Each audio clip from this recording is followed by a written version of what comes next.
ایجنسیوں نے اور حساس اداروں نے گرفتار کیے تھے، ان میں سے کچھ لوگوں کو رہا کیا گیا ہے۔ کیا ان میں حافظ سعد رضوی صاحب بھی موجود ہیں؟ شروع اللہ کے نام سے جو بڑا مہربان نہایت رحم والا ہے۔ کروڑوں درود و سلام نبی آخر الزمان صلی اللہ علیہ وآلہ وسلم کی ذات پر، جن کی وجہ سے ہم ہیں اور جن کی وجہ سے یہ کل کائنات ہے۔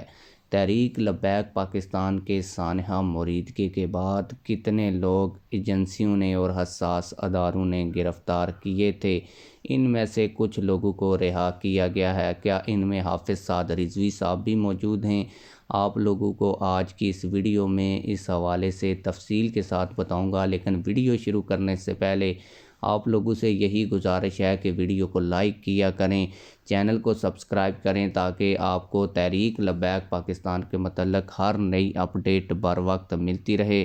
آپ لوگوں کو یہ بھی بتاتا چلوں کہ تحریک لبیک پاکستان کراچی مینجمنٹ کے وکلاء کی کاوش سے جو ایک اسلام مخالف اور انبیاء کی شان کے خلاف آج 2 جنوری کو ایک فلم ریلیز ہونے جا رہی تھی، اس کو بھی روک دیا گیا ہے۔ اب آتے ہیں اصل خبر کی طرف کہ تحریک لبیک پاکستان کے ایجنسیوں نے کتنے لوگ اٹھائے ہوئے تھے اور کتنے لوگوں کو رہا کر دیا گیا ہے۔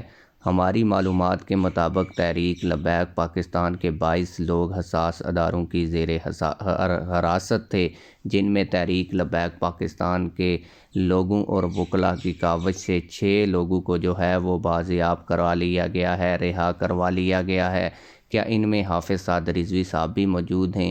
تو جو 6 لوگ رہا ہوئے ہیں ان میں تحریک لبیک پاکستان کے زیادہ تر کارکنان ہیں۔ تحریک لبیک پاکستان کے قائدین میں سے کوئی بھی لوگ ان میں شامل نہیں ہے، البتہ جو 16 لوگ ابھی بھی ایجنسیوں کے پاس ہیں ان کی تفصیلات ابھی تک سامنے نہیں آیا کہ وہ بھی کارکنان ہیں یا قائدین ہیں۔